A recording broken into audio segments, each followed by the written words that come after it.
ಶಾಂತಿ. ಮುರಳಿಯ ದಿನಾಂಕ 14/3/2026.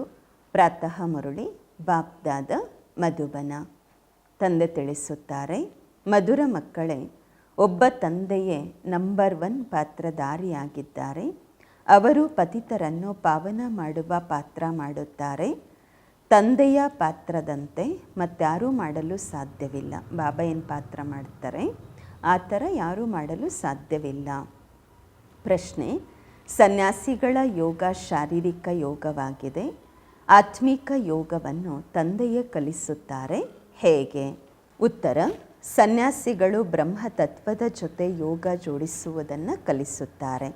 ಈಗ ಅದಂತೂ ಇರುವ ಸ್ಥಾನವಾಗಿದೆ ಅಂದಾಗ ಅದು ಶಾರೀರಿಕ ಯೋಗವಾಯಿತು.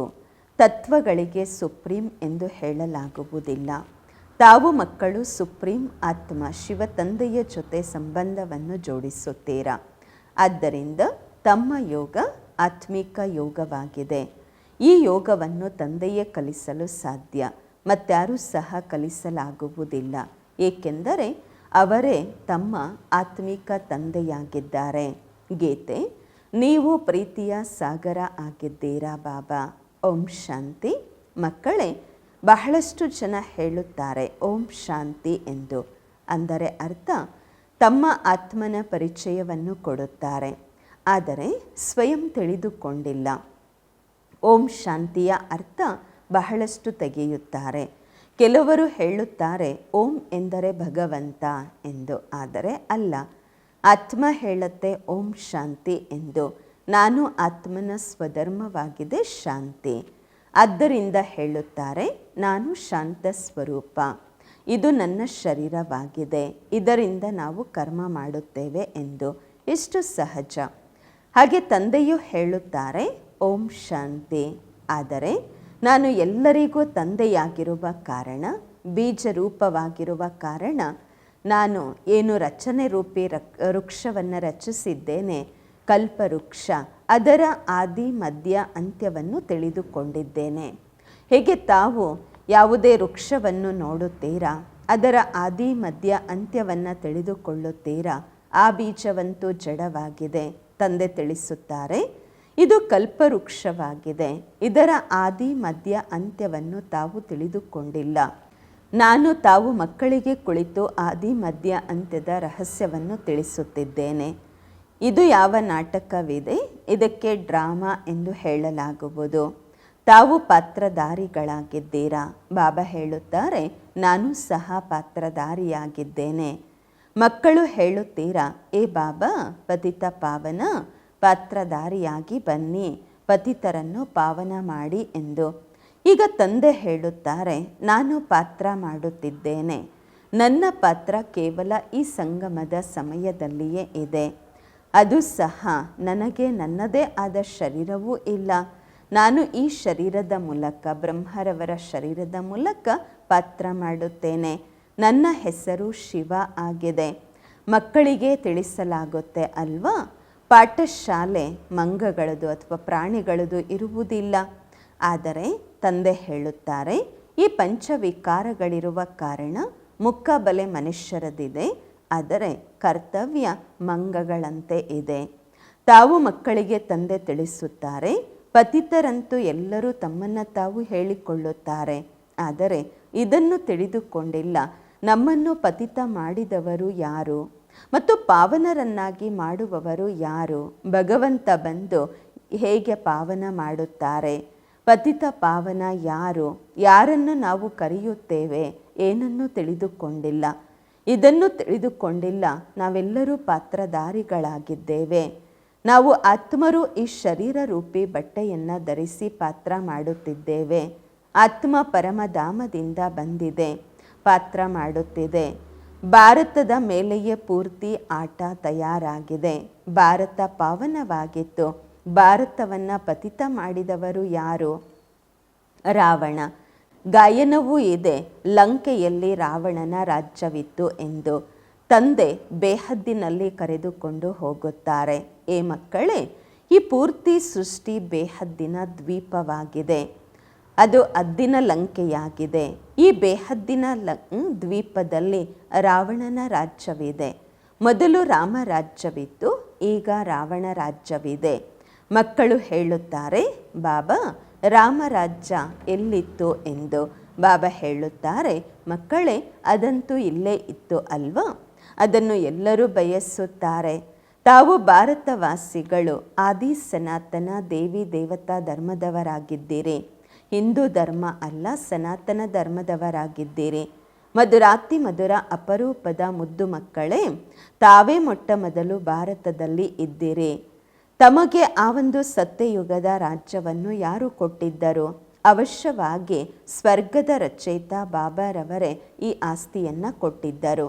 ತಂದೆ ತಿಳಿಸುತ್ತಾರೆ, ಎಷ್ಟೆಲ್ಲ ಅನ್ಯ ಧರ್ಮಗಳಲ್ಲಿ ಆತ್ಮರು ಕನ್ವರ್ಟ್ ಆಗಿಬಿಟ್ಟಿದ್ದಾರೆ. ಸನಾತನ ಧರ್ಮದವರೇ ಬೇರೆ ಧರ್ಮಗಳಲ್ಲಿ ಕನ್ವರ್ಟ್ ಆಗಿದ್ದಾರೆ. ಯಾವಾಗ ಮುಸಲ್ಮಾನರ ರಾಜ್ಯವಿತ್ತು ಆಗ ಅನೇಕರನ್ನು ಮುಸಲ್ಮಾನರನ್ನಾಗಿ ಮಾಡಿಕೊಂಡರು. ಕ್ರಿಶ್ಚಿಯನ್ನರ ರಾಜ್ಯವಿದೆ ಅಂದಾಗ ಅನೇಕರನ್ನು ಕ್ರಿಶ್ಚಿಯನ್ನರನ್ನಾಗಿ ಮಾಡಿಕೊಳ್ತಿದ್ದಾರೆ. ಬೌದ್ಧಿಯರದಂತೂ ಇಲ್ಲಿ ರಾಜ್ಯ ಇರಲಿಲ್ಲ. ಅನೇಕರನ್ನು ಆದರೂ ಕೂಡ ಬೌದ್ಧಿಯರನ್ನಾಗಿ ಮಾಡಿಕೊಂಡ್ರು, ಕನ್ವರ್ಟ್ ಮಾಡಿಕೊಂಡ್ರು ತಮ್ಮ ಧರ್ಮದಲ್ಲಿ. ಆದಿ ಸನಾತನ ದೇವತಾ ಧರ್ಮ ಯಾವಾಗ ಪ್ರಾಯಲೋಪವಾಗುವುದು ಆಗ ಮತ್ತೆ ಆ ಧರ್ಮದ ಸ್ಥಾಪನೆಯಾಗುವುದು, ಅಂದರೆ ದೇವತಾ ಧರ್ಮದ ಸ್ಥಾಪನೆಯಾಗುವುದು ಅಂದಾಗ ತಂದೆ ತಾವೆಲ್ಲ ಭಾರತವಾಸಿಗಳಿಗೆ ಹೇಳುತ್ತಾರೆ, ಮಧುರಾತಿ ಮಧುರ ಮಕ್ಕಳೇ, ತಾವೆಲ್ಲರೂ ಆದಿ ಸನಾತನ ದೇವಿ ದೇವತಾ ಧರ್ಮದವರಾಗಿದ್ದೀರಿ. ತಾವು 84 ಜನ್ಮಗಳನ್ನು ಪಡೆದುಕೊಂಡಿದ್ದೀರಾ. ಬ್ರಾಹ್ಮಣ ದೇವತಾ ಕ್ಷತ್ರಿಯ ವರ್ಣದಲ್ಲಿ ಬಂದಿದ್ದೀರಾ. ಈಗ ಪುನಃ ಬ್ರಾಹ್ಮಣ ವರ್ಣದಲ್ಲಿ ಬಂದಿದ್ದೀರಾ ದೇವತಾ ವರ್ಣದಲ್ಲಿ ಹೋಗಲು. ಗಾಯನವೂ ಇದೆ, ಬ್ರಾಹ್ಮಣ ದೇವತಾಯ ನಮಃ. ಮೊದಲು ಬ್ರಾಹ್ಮಣರ ಹೆಸರನ್ನು ತೆಗೆದುಕೊಳ್ಳಲಾಗುವುದು. ಬ್ರಾಹ್ಮಣರೇ ಭಾರತವನ್ನು ಸ್ವರ್ಗವನ್ನಾಗಿ ಮಾಡುವಂತಹದ್ದು. ಇದಾಗಿದೆ ಭಾರತದ ಪ್ರಾಚೀನ ಯೋಗ. ಮೊಟ್ಟ ಮೊದಲು ಏನು ರಾಜಯೋಗವಿತ್ತು ಅದರ ವರ್ಣನೆ ಗೀತೆಯಲ್ಲಿ ಇದೆ. ಗೀತೆಯ ಯೋಗವನ್ನು ಯಾರು ಕಲಿಸಿದ್ದರು? ಇದನ್ನು ಭಾರತವಾಸಿಗಳು ಮರೆತಿದ್ದಾರೆ. ತಂದೆ ತಿಳಿಸುತ್ತಾರೆ, ಮಕ್ಕಳೇ, ಯೋಗವನ್ನು ನಾನೇ ಕಲಿಸಿದ್ದೆ. ಇದಾಗಿದೆ ಆತ್ಮಿಕ ಯೋಗ. ಬಾಕಿ ಎಲ್ಲ ಶಾರೀರಿಕ ಯೋಗಗಳು. ಸನ್ಯಾಸಿಗಳು ಶಾರೀರಿಕ ಯೋಗವನ್ನು ಕಲಿಸುತ್ತಾರೆ. ಬ್ರಹ್ಮತತ್ವದ ಜೊತೆ ಯೋಗ ಜೋಡಿಸಿರಿ ಎಂದು. ಅದಂತೂ ರಾಂಗ್ ಆಯ್ತಲ್ವಾ? ಬ್ರಹ್ಮ ಮಹಾತತ್ವ ಅಂತೂ ಇರುವಂತಹ ಸ್ಥಾನವಾಗಿದೆ. ಅದೇನು ಸುಪ್ರೀಂ ರೂಹ್ ಅಲ್ಲ, ಅಂದರೆ ತತ್ವ, ಅದು ಭಗವಂತ ಅಲ್ಲ. ಭಗವಂತ ಇರುವಂತಹ ಸ್ಥಾನವಾಗಿದೆ. ತಂದೆಯನ್ನು ಮರೆತಿದ್ದಾರೆ. ತಾವು ಸಹ ಮರೆತಿದ್ದೀರಿ. ತಾವು ತಮ್ಮ ಧರ್ಮವನ್ನೇ ಮರೆತಿದ್ದೀರಾ. ಇದು ಸಹ ಡ್ರಾಮದಲ್ಲಿ ನಿಗದಿಯಾಗಿದೆ. ಹೊರದೇಶದಲ್ಲಿ ಯೋಗವಂತೂ ಇರುವುದಿಲ್ಲ. ಹಠಯೋಗ ಮತ್ತು ರಾಜಯೋಗ ಇಲ್ಲಿಯೇ ಇರುವುದು. ನಿವೃತ್ತಿ ಮಾರ್ಗದ ಸನ್ಯಾಸಿಗಳು ಎಂದಿಗೂ ಸಹ ರಾಜಯೋಗವನ್ನು ಕಲಿಸಲಾಗುವುದಿಲ್ಲ. ಕಲಿಸೋದು ಯಾರು ತಿಳ್ಕೊಂಡಿರ್ತಾರೆ, ಅವರೇ ಕಲಿಸ್ಲಿಕ್ಕಾಗತ್ತೆ ಅಲ್ವಾ? ಸನ್ಯಾಸಿಗಳಂತೂ ರಾಜ್ಯವನ್ನೇ ಬಿಟ್ಟು ಬಿಡುತ್ತಾರೆ. ಗೋಪಿಚಂದ ರಾಜನ ಉದಾಹರಣೆ ಇದೆ ಅಲ್ವಾ? ರಾಜ ಪದವಿಯನ್ನು ಬಿಟ್ಟು ಕಾಡಿನಲ್ಲಿ ಹೊರಟು ಹೋದರು. ಅವ್ರದ್ದು ಕತೆ ಇದೆ. ಸನ್ಯಾಸಿಗಳಂತೂ ರಾಜ್ಯವನ್ನು ಬಿಡಿಸುವಂತಹವರು. ಮತ್ತು ರಾಜಯೋಗವನ್ನು ಅವರು ಹೇಗೆ ಕಲಿಸಲು ಸಾಧ್ಯ? ಈ ಸಮಯದಲ್ಲಿ ಪೂರ್ತಿ ವೃಕ್ಷ ಜಡೀಭೂತವಾಗಿದೆ. ಈಗ ಬಿದ್ದು ಹೋಗುವುದು. ಯಾವುದೇ ವೃಕ್ಷ ಯಾವಾಗ ಜಡೀಭೂತವಾಗುವುದು ಆಗ ಅಂತಿಮದಲ್ಲಿ ಅದು ಬೀಳಲೇಬೇಕಾಗುವುದು. ಹಾಗೆ ಈ ಮನುಷ್ಯ ಸೃಷ್ಟಿ ರೂಪಿ ವೃಕ್ಷವೂ ಸಹ ತಮೋಪ್ರಧಾನವಾಗಿದೆ. ಇದರಲ್ಲಿ ಯಾವುದೇ ಸಾರ ಇಲ್ಲ. ಅವಶ್ಯವಾಗಿ ಇದರ ವಿನಾಶವಾಗಬೇಕು. ಇದರ ಮೊದಲು ಆದಿ ಸನಾತನ ದೇವಿ ದೇವತಾ ಧರ್ಮದ ಸ್ಥಾಪನೆ ಇಲ್ಲಿಯೇ ಮಾಡಬೇಕಾಗುವುದು. ಸತ್ಯಯುಗದಲ್ಲಿ ದುರ್ಗತಿ ಮಾಡುವವರು ಯಾರೂ ಇರುವುದಿಲ್ಲ, ಅಂದರೆ ದುರ್ಗತಿನೇ ಅಲ್ಲಿ ಆಗುವುದಿಲ್ಲ. ಈ ಹೊರದೇಶದಲ್ಲಿ ಹೋಗಿ ಮನುಷ್ಯರು ಯೋಗವನ್ನು ಕಲಿಸುತ್ತಾರೆ. ಆದರೆ ಅದೆಲ್ಲ ಹಠಯೋಗ. ಜ್ಞಾನ ಅಂತೂ ಬಿಲ್ಕುಲ್ ಇಲ್ಲ. ಅನೇಕ ಪ್ರಕಾರದ ಹಠಯೋಗಗಳಿವೆ. ಇದಂತೂ ರಾಜಯೋಗವಾಗಿದೆ. ಇದಕ್ಕೆ ಆತ್ಮಿಕ ಯೋಗ ಎಂದು ಹೇಳಲಾಗುವುದು. ಅದೆಲ್ಲ ಶಾರೀರಿಕ ಯೋಗ. ಮನುಷ್ಯರಿಗೆ ಕಲಿಸುತ್ತಾರೆ. ತಂದೆ ಮಕ್ಕಳಿಗೆ ತಿಳಿಸುತ್ತಾರೆ, ನಾನು ನಿಮಗೆ ಒಂದೇ ಬಾರಿ ಈ ರಾಜಯೋಗವನ್ನು ಕಲಿಸುತ್ತಿದ್ದೇನೆ. ಬೇರೆ ಯಾರೂ ಕಲಿಸಲು ಸಾಧ್ಯವಿಲ್ಲ. ಆತ್ಮಿಕ ತಂದೆ ಆತ್ಮಿಕ ಮಕ್ಕಳಿಗೆ ಕಲಿಸುತ್ತಾರೆ, ಮಕ್ಕಳೇ ನನ್ನನ್ನು ನೆನಪು ಮಾಡಿದಾಗ ನಿಮ್ಮ ಎಲ್ಲ ಪಾಪಗಳು ಭಸ್ಮವಾಗುತ್ತವೆ. ಹಠಯೋಗಿಗಳು ಎಂದಿಗೂ ಈ ರೀತಿ ಹೇಳಲು ಸಾಧ್ಯವಿಲ್ಲ. ತಂದೆ ಆತ್ಮರಿಗೆ ತಿಳಿಸುತ್ತಾರೆ, ಇದು ಹೊಸ ಮಾತಾಗಿದೆ. ತಂದೆ ತಮ್ಮನ್ನು ಈಗ ದೇಹಿ ಅಭಿಮಾನಿಗಳನ್ನಾಗಿ ಮಾಡುತ್ತಿದ್ದಾರೆ. ಬಾಬಾರವರಿಗೆ ದೇಹ ಇಲ್ಲ, ಈ ಬ್ರಹ್ಮರವರ ತನುವಿನಲ್ಲಿ ಬಂದಿದ್ದಾರೆ. ಇವರ ಹೆಸರನ್ನೇ ಬದಲಾಯಿಸುತ್ತಾರೆ, ಏಕೆಂದರೆ ಮರ್ಜೀವ ಆದರೂ ಅಲ್ವಾ. ಹೀಗೆ ಗೃಹಸ್ಥಿಗಳು ಯಾವಾಗ ಸನ್ಯಾಸಿಗಳಾಗುತ್ತಾರೆ ಆಗ ಮರುಜೀವ ಆಗುತ್ತಾರೆ. ಗೃಹಸ್ಥ ಆಶ್ರಮವನ್ನು ಬಿಟ್ಟು ನಿವೃತ್ತಿ ಮಾರ್ಗವನ್ನು ಪಡೆಯುತ್ತಾರೆ. ಅಂದಾಗ ನಿಮ್ಮದು ಸಹ ಇದು ಮರುಜೀವ ಆಗುವುದರಿಂದ ಹೆಸರು ಬದಲಾಗುವುದು. ಮೊದಲು ಎಲ್ಲರ ಹೆಸರು ಸಂದೇಶಿ ತರ್ತಾ ಇದ್ರು, ವತನದಿಂದ ಬಾಬ್ದದ ಕೊಡ್ತಾ ಇದ್ರು. ಮತ್ತು ಹೆಸರು ಬದಲಾದ ಮೇಲೂ ಸಹ ಕೆಲವರು ಆಶ್ಚರ್ಯವಾಗಿ ಕೇಳುತ್ತಿದ್ದರು, ಹೇಳುತ್ತಿದ್ದರು, ಬಿಟ್ಟು ಹೋಗುತ್ತಿದ್ದರು. ಆದ್ದರಿಂದ ಬಾಬಾರವರು ಹೆಸರು ಬದಲಾಯಿಸೋದನ್ನು ನಿಲ್ಲಿಸ್ಬಿಟ್ರು. ವತನದಿಂದ ಹೆಸರು ತರೋದನ್ನು ಸ್ಟಾಪ್ ಮಾಡಿದ್ರು. ಅದಕ್ಕಾಗಿ ತಂದೆ ಹೇಳುತ್ತಾರೆ, ನಾನು ಹೆಸರು ಕೊಡ್ತೀನಿ, ಮತ್ತೆ ಬಿಟ್ಟು ಹೋಗ್ತಾರೆ, ಓಡೋಗ್ತಾರೆ, ವೇಸ್ಟ್ ಆಯಿತು ಅಲ್ವಾ. ಮೊದಲು ಬರುವಂತಹವರಿಗೆ ಹೆಸರೇನು ಇಡಲಾಗ್ತಾ ಇತ್ತು, ಬಹಳ ರಮಣೀಕವಾಗಿ ಹೆಸರು ಇರ್ತಾ ಇತ್ತು. ಈಗ ಹೆಸರು ಚೇಂಜ್ ಮಾಡೋದಿಲ್ಲ. ಅವ್ರಿಗೆ ಇಟ್ಟು ಮತ್ತೆ ಸದೈವ ಇರಬೇಕಲ್ವ. ಹೆಸರು ಚೇಂಜ್ ಮಾಡಿದ್ದಾದಮೇಲೆ ಪಕ್ಕಾ ಬಾಬನ ಮಕ್ಕಳಾಗಿ ಉಳ್ಕೊಳ್ಬೇಕು ಅಲ್ವಾ. ಅನೇಕರ ಹೆಸರಿಟ್ಟ ನಂತರ ಬಾಬ್ರವ್ರಿಗೆ ಡೈವರ್ಸ್ ಕೊಟ್ಟು ಬಿಡ್ತಾರೆ, ಬಾಬ್ರವ್ರಿಗೆ ಪಾರ್ಕತಿ ಕೊಟ್ಟು ಬಿಟ್ಟು ಹೋಗ್ತಾರೆ. ಅದಕ್ಕೋಸ್ಕರ ಈಗ ಹೆಸರನ್ನು ಚೇಂಜ್ ಮಾಡುವುದಿಲ್ಲ. ತಂದೆ ತಿಳಿಸುತ್ತಾರೆ, ಈ ಜ್ಞಾನ ಕೃಷಿಯನ್ನರ ಬುದ್ಧಿಯಲ್ಲಿಯೂ ಕೂಡ ಕುಳಿತುಕೊಳ್ಳುತ್ತದೆ. ಇಷ್ಟಂತೂ ಅವ್ರು ತಿಳ್ಕೊಳ್ತಾರೆ, ಭಾರತದ ಯೋಗ ನಿರಾಕಾರ ಪರಂಪಿತ ಪರಮಾತ್ಮನೇ ಬಂದು ಕಲಿಸಿದ್ದಾರೆ. ತಂದೆಯನ್ನು ನೆನಪು ಮಾಡುವುದರಿಂದಲೇ ಪಾಪ ಭಸ್ಮವಾಗುವುದು. ನಾವು ನಮ್ಮ ಮನೆಗೆ ಹೊರಟು ಹೋಗುತ್ತೇವೆ. ಯಾರು ಈ ಧರ್ಮದವರಾಗಿರುತ್ತಾರೆ, ಆಮೇಲೆ ಕನ್ವರ್ಟ್ ಆಗಿ ಹೋಗಿರ್ತಾರೆ, ಅವರು ಮತ್ತೆ ವಾಪಸ್ ಬರ್ತಾರೆ, ಇದೇ ಧರ್ಮದಲ್ಲಿ ವಾಪಸ್ ಬರುತ್ತಾರೆ. ತಾವು ತಿಳಿದುಕೊಂಡಿದ್ದೀರಾ, ಮನುಷ್ಯರು ಮನುಷ್ಯರ ಸದ್ಗತಿ ಮಾಡಲು ಆಗುವುದಿಲ್ಲ. ಈ ಬ್ರಹ್ಮ ಬಾಬಾರವರು ಸಹ ಮನುಷ್ಯ ಆಗಿದ್ದಾರೆ. ಇವರು ಹೇಳುತ್ತಾ ಇದ್ರು, ನಾನು ಯಾರ ಸದ್ಗತಿಯನ್ನು ಮಾಡಲಾಗುವುದಿಲ್ಲ ಎಂದು. ಇಲ್ಲಂತೂ ಬಾಬಾ ನಮಗೆ ಕಲಿಸ್ಕೊಡ್ತಾರೆ, ನಿಮ್ಮ ಸದ್ಗತಿ ನೆನಪಿನಿಂದಲೇ ಆಗುವುದು. ತಂದೆ ಹೇಳುತ್ತಾರೆ, ಮಕ್ಕಳೇ, ಏ ಆತ್ಮರೇ, ನನ್ನ ಜೊತೆ ಯೋಗ ಜೋಡಿಸಿರಿ, ಆಗ ನಿಮ್ಮ ವಿಕರ್ಮ ವಿನಾಶವಾಗುವುದು. ನೀವು ಮೊದಲು ಗೋಲ್ಡನ್ ಏಜ್ಡ್ ಪವಿತ್ರವಾಗಿದ್ದೀರಿ, ಅನಂತರ ತುಕ್ಕು ಹಿಡಿಯಿತು. ಯಾರು ಮೊದಲು ದೇವಿ ದೇವತೆಗಳು 24 ಕ್ಯಾರೆಟ್ ಚಿನ್ನವಾಗಿದ್ದರು, ಈಗ ಕಬ್ಬಿಣದ ಸಮಾನವಾಗಿದ್ದಾರೆ. ಈ ಯೋಗ ಕಲ್ಪಕಲ್ಪವು ತಮಗೆ ಕಲಿಸಲಾಗುವುದು.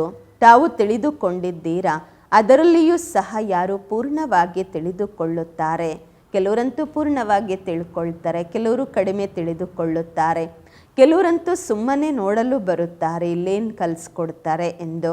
ಬ್ರಹ್ಮ ಕುಮಾರ ಕುಮಾರಿಯರು ಇಷ್ಟೊಂದು ಜನ ಮಕ್ಕಳಿದ್ದೀರಾ, ಅವಶ್ಯವಾಗಿ ಪ್ರಜಾಪಿತ ಬ್ರಹ್ಮ ಇದ್ದಾಗಲೇ ಅಲ್ವಾ ಇಷ್ಟೊಂದು ಜನ ಮಕ್ಕಳಿರಲು ಸಾಧ್ಯ.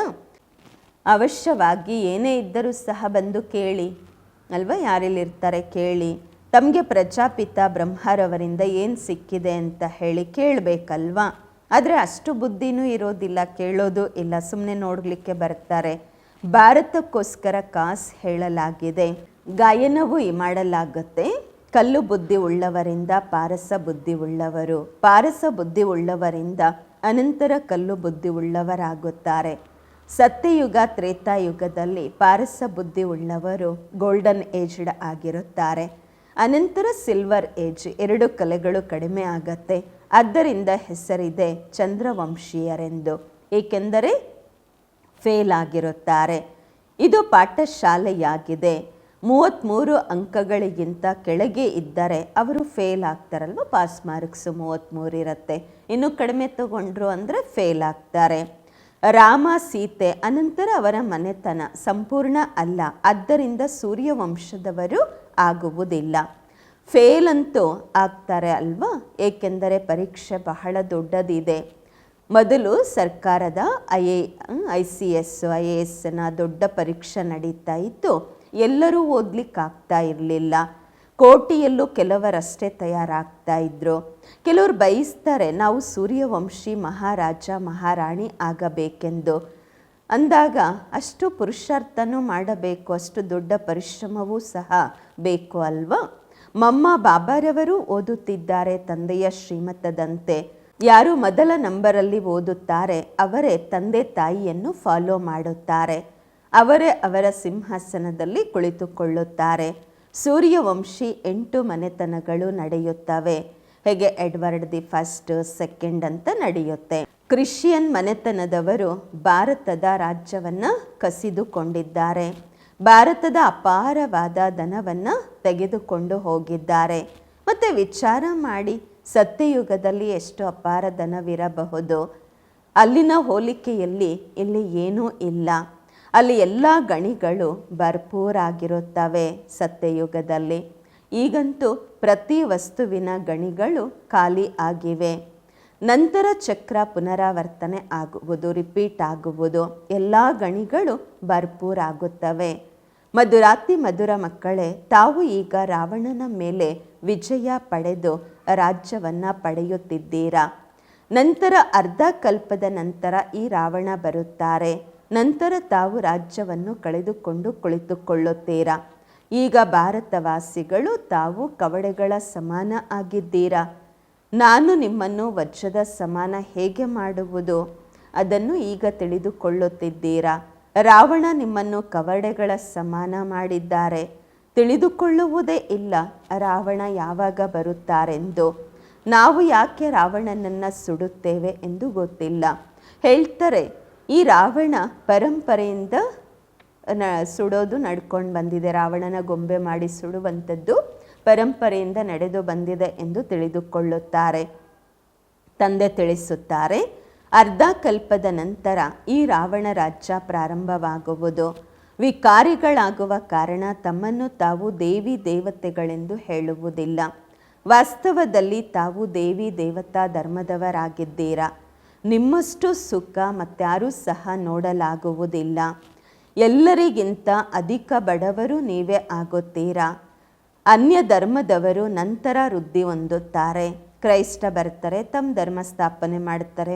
ಮೊದಲು ಕಡಿಮೆ ಜನ ಇರ್ತಾರೆ. ಯಾವಾಗ ಅನೇಕರಾಗ್ತಾರೆ ಆಗ ಅವರ ರಾಜ್ಯ ಪ್ರಾರಂಭ ಆಗತ್ತೆ. ನಿಮಗಂತೂ ಮೊದಲೇ ರಾಜ್ಯ ಸಿಗುವುದು ಸತ್ಯುಗ ತ್ರೇತಾಯುಗದಿಂದ ದೇವತಾ ಧರ್ಮ ನಡೆದು ಬರುತ್ತೆ. ಈ ಎಲ್ಲ ಮಾತುಗಳು ಜ್ಞಾನದ ಮಾತುಗಳಾಗಿವೆ. ತಂದೆ ಹೇಳುತ್ತಾರೆ, ಏ ಆತ್ಮರೇ, ತಂದೆಯಾದ ನನ್ನನ್ನು ನೆನಪು ಮಾಡಿರಿ. ಅರ್ಧ ಕಲ್ಪ ನೀವು ದೇಹ ಅಭಿಮಾನಿಗಳಾಗಿದ್ದೀರಿ. ಈಗ ದೇಹಿ ಅಭಿಮಾನಿ ಆಗಿರಿ. ಗಳಿಗೆ ಗಳಿಗೆಗೂ ಇದನ್ನು ಮರೆಯುತ್ತೀರಾ. ಏಕೆಂದರೆ ಅರ್ಧ ಕಲ್ಪದ ತುಕ್ಕು ಹಿಡಿದಿದೆ. ಈ ಸಮಯದಲ್ಲಿ ತಾವು ಬ್ರಾಹ್ಮಣರು ಶಿಖೆಗೆ ಸಮಾನರಾಗಿದ್ದೀರಾ. ತಾವು ಎಲ್ಲರಿಗಿಂತ ಶ್ರೇಷ್ಠರಾಗಿದ್ದೀರಾ. ಸನ್ಯಾಸಿಗಳು ಬ್ರಹ್ಮತತ್ವದ ಜೊತೆ ಯೋಗ ಜೋಡಿಸುತ್ತಾರೆ. ಅಂದಾಗ ವಿಕರ್ಮ ವಿನಾಶ ಆಗುವುದಿಲ್ಲ. ಪ್ರತಿಯೊಬ್ಬರೂ ಸತ್ತೋ ರಜೋ ತಮೋನಲ್ಲಿ ಅವಶ್ಯವಾಗಿ ಬರಬೇಕು. ವಾಪಸ್ ಯಾರೂ ಹೋಗಲು ಸಾಧ್ಯವಿಲ್ಲ. ಯಾವಾಗ ಎಲ್ಲರೂ ತಮೋ ಪ್ರಧಾನರಾಗುತ್ತಾರೆ ಆಗ ತಂದೆ ಬಂದು ಎಲ್ಲರನ್ನೂ ಸತೋ ಪ್ರಧಾನ ಮಾಡುತ್ತಾರೆ. ಅಂದರೆ ಅರ್ಥ ಎಲ್ಲರ ಜ್ಯೋತಿ ಬೆಳಗುವುದು. ಪ್ರತಿಯೊಂದು ಆತ್ಮನಿಗೂ ತಮ್ಮ ತಮ್ಮ ಪಾತ್ರ ಸಿಕ್ಕಿದೆ. ತಾವು ಹೀರೋ ಹೀರೋಯಿನ್ ಪಾತ್ರ, ನಾಯಕ ನಾಯಕಿಯ ಪಾತ್ರವನ್ನು ಅಭಿನಯಿಸುತ್ತೀರಾ. ಪಾತ್ರಧಾರಿಗಳಾಗಿದ್ದೀರಾ. ಭಾರತವಾಸಿಗಳು ಎಲ್ಲರಿಗಿಂತ ಶ್ರೇಷ್ಠರಾಗಿದ್ದೀರಾ. ರಾಜ್ಯವನ್ನು ಪಡೆದುಕೊಳ್ಳುತ್ತೀರಾ, ನಂತರ ಕಳೆದುಕೊಳ್ಳುತ್ತೀರಾ. ಕೆಲವರಂತೂ ರಾಜ್ಯ ಪಡೆಯುವುದೇ ಇಲ್ಲ. ರಾಜ್ಯ ಬಾಹುಬಲದಿಂದ ಲೌಕಿಕದಲ್ಲಿ ಪಡೆಯುತ್ತಾರೆ. ಬಾಬಾ ತಿಳಿಸುತ್ತಾರೆ, ಯಾರು ಕಲ್ಪದ ಮೊದಲು ವಿಶ್ವಕ್ಕೆ ಮಾಲೀಕರಾಗಿದ್ದರೂ ಅವರೇ ಆಗುತ್ತಾರೆ. ಸತ್ಯವಾದ ರಾಜಯೋಗವನ್ನು ಬಾಬನ ವಿನಃ ಮತ್ಯಾರೂ ತಿಳಿಸಲು ಸಾಧ್ಯವಿಲ್ಲ. ಬಾಬಾ ಹೇಳ್ತಾರೆ, ಬಾಕಿ ಏನೆಲ್ಲ ಹೇಳ್ಕೊಡ್ತಾರೆ ಅದೆಲ್ಲ ಆ ಯಥಾರ್ಥ ಯೋಗ. ವಾಪಸ್ ಯಾರೂ ಹೋಗಲು ಸಾಧ್ಯವಿಲ್ಲ. ಈಗ ಅಂತಿಮ ಸಮಯವಾಗಿದೆ. ಎಲ್ಲರನ್ನ ತಂದೆ ದುಃಖದಿಂದ ಬಿಡಿಸುತ್ತಾರೆ. ಆಮೇಲೆ ನಂಬರ್ ವಾರಾಗಿ ಎಲ್ಲರೂ ಪುನಃ ಇಲ್ಲಿ ಬರ್ತಾರೆ ರಾಜ್ಯ ಮಾಡಲಿಕ್ಕೋಸ್ಕರ, ಪಾತ್ರ ಮಾಡಲಿಕ್ಕೋಸ್ಕರ. ಮೊದಲು ಸುಖವನ್ನು ನೋಡುತ್ತೀರಾ, ಅನಂತರ ದುಃಖ ನೋಡುತ್ತೀರಾ. ಈ ಎಲ್ಲ ಮಾತುಗಳು ತಿಳಿದುಕೊಳ್ಳಬೇಕು. ಹೇಳಲಾಗತ್ತೆ, ಕೈಗಳು ಕೆಲಸ ಮಾಡುತ್ತಿದ್ದರೂ ಮನಸ್ಸಿನಿಂದ ಬುದ್ಧಿಯಿಂದ ತಂದೆಯನ್ನು ನೆನಪು ಮಾಡಿ ಕೆಲಸ ಮಾಡುತ್ತೀರಿ. ಬಾಕಿ ಬುದ್ಧಿಯೋಗ ಬಾಬಾರವರ ಜೊತೆ ಇರಲಿ. ತಾವಾತ್ಮರು ಪ್ರಿಯತಮೆಯರಾಗಿದ್ದೀರಾ. ಒಬ್ಬ ಪ್ರಿಯತಮ ಶಿವ ತಂದೆಗೆ ಈಗ ಆ ಪ್ರಿಯತಮ ಬಂದಿದ್ದಾರೆ. ಎಲ್ಲ ಆತ್ಮರನ್ನು ಹೂಗಳನ್ನಾಗಿ ಮಾಡಿ ಕರೆದುಕೊಂಡು ಹೋಗುತ್ತಾರೆ. ಬೇಹದ್ದಿನ ಪ್ರಿಯತಮ ಬೇಹದ್ದಿನ ಪ್ರಿಯತಮರಿಗಾಗಿ ಬಂದಿದ್ದಾರೆ. ಹೇಳ್ತಾರೆ ಬಾಬಾ, ನಾನು ನಿಮ್ಮೆಲ್ಲರನ್ನ ಕರೆದುಕೊಂಡು ಹೋಗುತ್ತೇನೆ. ಅನಂತರ ನಂಬರ್ವಾರ್ ಪುರುಷಾರ್ಥದ ಅನುಸಾರವಾಗಿ ಹೋಗಿ ಪದವಿ ಪಡೆಯುತ್ತೀರಾ. ಬಲೆ ಗೃಹಸ್ಥ ವ್ಯವಹಾರದಲ್ಲಿ ಇರಿ. ಮಕ್ಕಳು ಪರಿವಾರವನ್ನು ಸಂಭಾಲನೆ ಮಾಡಿ. ಏ ಆತ್ಮ, ನಿಮ್ಮ ಮನಸ್ಸು ತಂದೆಯ ಕಡೆ ಇರಲಿ. ಈ ನೆನಪಿನ ಪ್ರಾಕ್ಟೀಸ್ ಮಾಡುತ್ತೀರಿ. ಈ ನೆನಪಿನ ಅಭ್ಯಾಸ ಮಾಡುತ್ತಾ ಇರಿ. ಮಕ್ಕಳೇ ತಿಳಿದುಕೊಂಡಿದ್ದೀರಾ, ಈಗ ನಾವು ಸ್ವರ್ಗವಾಸಿಗಳಾಗುತ್ತಿದ್ದೇವೆ ತಂದೆಯನ್ನು ನೆನಪು ಮಾಡುವುದರಿಂದ. ವಿದ್ಯಾರ್ಥಿಗಳಿಗೆ ಬಹಳ ಖುಷಿ ಇರುತ್ತಲ್ವಾ? ತುಂಬ ಖುಷಿಯಲ್ಲಿ ಇರಬೇಕು. ಇದಂತೂ ಬಹಳ ಸಹಜ. ಡ್ರಾಮಾನುಸಾರವಾಗಿ ಎಲ್ಲರಿಗೂ ಮಾರ್ಗ ತೋರಿಸಬೇಕು. ಯಾರ ಜೊತೆಯಲ್ಲಿಯೂ ಚರ್ಚೆ ಮಾಡುವ ಅವಶ್ಯಕತೆ ಇಲ್ಲ. ಡಿಬೇಟ್ ಮಾಡಬಾರದು. ಈಗ ತಮ್ಮ ಬುದ್ಧಿಯಲ್ಲಿ ಪೂರ್ತಿ ಜ್ಞಾನ ಬಂದಿದೆ. ಮನುಷ್ಯರು ಕಾಯಿಲೆಗಳಿಂದ ಮುಕ್ತರಾದಾಗ ಶುಭಾಶಯಗಳನ್ನು ಹೇಳುತ್ತಾರೆ. ಇಲ್ಲಂತೂ ಪೂರ್ತಿ ಪ್ರಪಂಚ ರೋಗಿಯಾಗಿದೆ. ಸ್ವಲ್ಪ ಸಮಯದಲ್ಲಿ ಜಯ ಜಯಕಾರವಾಗುವುದು. ಒಳ್ಳೆಯದು. ಮಧುರಾತಿ ಮಧುರ ಅಗಲಿ ಹೋಗಿ ಮರಳಿ ಸಿಕ್ಕಿರುವ ಮಕ್ಕಳ ಪ್ರತಿಯಾಗಿ ಮಾತ್ಪಿತಾ ಬಾಪ್ದಾದರವರ ನೆನಪು, ಪ್ರೀತಿ, ಬೆಳಗಿನ ವಂದನೆಗಳು.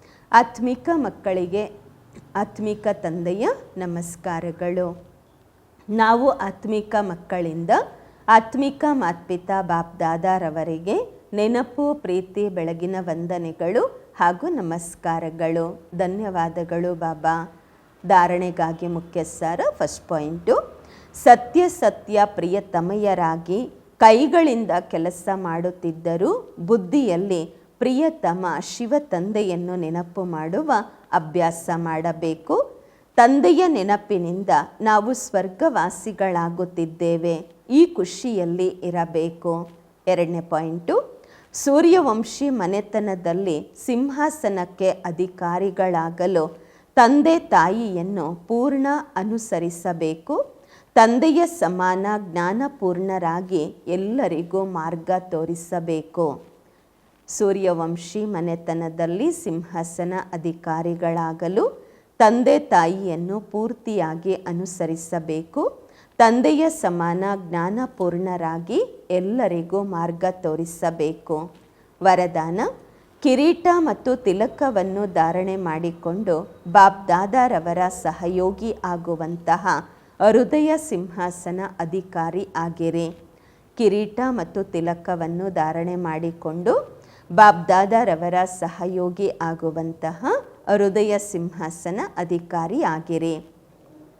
ವರದಾನದ ವಿಶ್ಲೇಷಣೆ. ಯಾವಾಗ ಯಾರಾದರೂ ಸಿಂಹಾಸನದ ಮೇಲೆ ಕುಳಿತುಕೊಳ್ಳುತ್ತಾರೆ ಆಗ ತಿಲಕ ಮತ್ತು ಕಿರೀಟ ಅವರ ಗುರುತಾಗಿರುತ್ತದೆ. ಹಾಗೆಯೇ ಯಾರು ಹೃದಯ ಸಿಂಹಾಸನ ಅಧಿಕಾರಿಯಾಗಿರುತ್ತಾರೆ ಅವರ ಮಸ್ತಕದಲ್ಲಿ ಸದಾ ಅವಿನಾಶಿ ಆತ್ಮನ ಸ್ಥಿತಿಯ ತಿಲಕ ದೂರದಿಂದಲೇ ಹೊಳೆಯುತ್ತಿರುವ ಹಾಗೆ ಕಂಡುಬರುತ್ತದೆ. ಸರ್ವ ಆತ್ಮರ ಕಲ್ಯಾಣದ ಶುಭ ಭಾವನೆ ಅವರ ನಯನಗಳಿಂದ ಮತ್ತು ಮುಖದಿಂದ ಕಾಣುವುದು. ಅವರ ಪ್ರತಿ ಸಂಕಲ್ಪ, ಮಾತು ಮತ್ತು ಕರ್ಮ ತಂದೆಯ ಸಮಾನವಾಗಿರುವುದು. ಸ್ಲೋಗನ್, ಸರಳ ನೆನಪಿಗಾಗಿ ಸರಳತೆಯ ಗುಣವನ್ನು ಧಾರಣೆ ಮಾಡಿಕೊಳ್ಳಿ. ಸಂಸ್ಕಾರಗಳನ್ನು ಸರಳ ಮಾಡಿಕೊಳ್ಳಿ. ಸರಳ ನೆನಪಿಗಾಗಿ ಸರಳತೆಯ ಗುಣವನ್ನು ಧಾರಣೆ ಮಾಡಿಕೊಳ್ಳಿ. ಸಂಸ್ಕಾರಗಳನ್ನು ಸರಳ ಮಾಡಿಕೊಳ್ಳಿ. ಅವ್ಯಕ್ತ ಇಶಾರೆ. ನಿಶ್ಚಯದ ತಳಪಾಯವನ್ನು ಶಕ್ತಿಶಾಲಿ ಮಾಡಿಕೊಂಡು ಸದಾ ನಿರ್ಭಯರು ಮತ್ತು ನಿಶ್ಚಿಂತರಾಗಿ ಇರಿ. ನಿಶ್ಚಯದ ತಳಪಾಯವನ್ನು ಶಕ್ತಿಶಾಲಿ ಮಾಡಿಕೊಂಡು ಸದಾ ನಿರ್ಭಯರು ಮತ್ತು ನಿಶ್ಚಿಂತರಾಗಿ ಇರಿ. ವಿಜಯಿಗಳಾಗುವ ತಳಪಾಯವಾಗಿದೆ ನಿಶ್ಚಯ. ಫೌಂಡೇಶನ್ ತಳಪಾಯ ಒಂದು ವೇಳೆ ಪಕ್ಕ ಇತ್ತೆಂದರೆ ಭವನ ಬಿಲ್ಡಿಂಗ್ ಅಲುಗಾಡುವುದಿಲ್ಲ, ನಿಶ್ಚಿತವಾಗಿರುತ್ತೆ, ಸ್ಥಿರವಾಗಿರುತ್ತದೆ. ಆದರೆ ಕೇವಲ ಬಾಬಾರವರಲ್ಲಿ ನಿಶ್ಚಯ ಅಷ್ಟೇ ಅಲ್ಲ, ತಮ್ಮಲ್ಲಿ ತಮಗೂ ನಿಶ್ಚಯವಿರಬೇಕು, ಡ್ರಾಮಾದ ಮೇಲೆಯೂ ನಿಶ್ಚಯವಿರಬೇಕು. ವಾಹ ಬಾಬಾ ವಾಹ. ಒಂದು ವೇಳೆ ಡ್ರಾಮಾದಲ್ಲಿ ನಿಶ್ಚಯ ಇತ್ತೆಂದರೆ ಅಕಲ್ಯಾಣದ ಮಾತು ಸಹ ಕಲ್ಯಾಣದಲ್ಲಿ ಬದಲಾಗುತ್ತದೆ. ಓಂ ಶಾಂತಿ.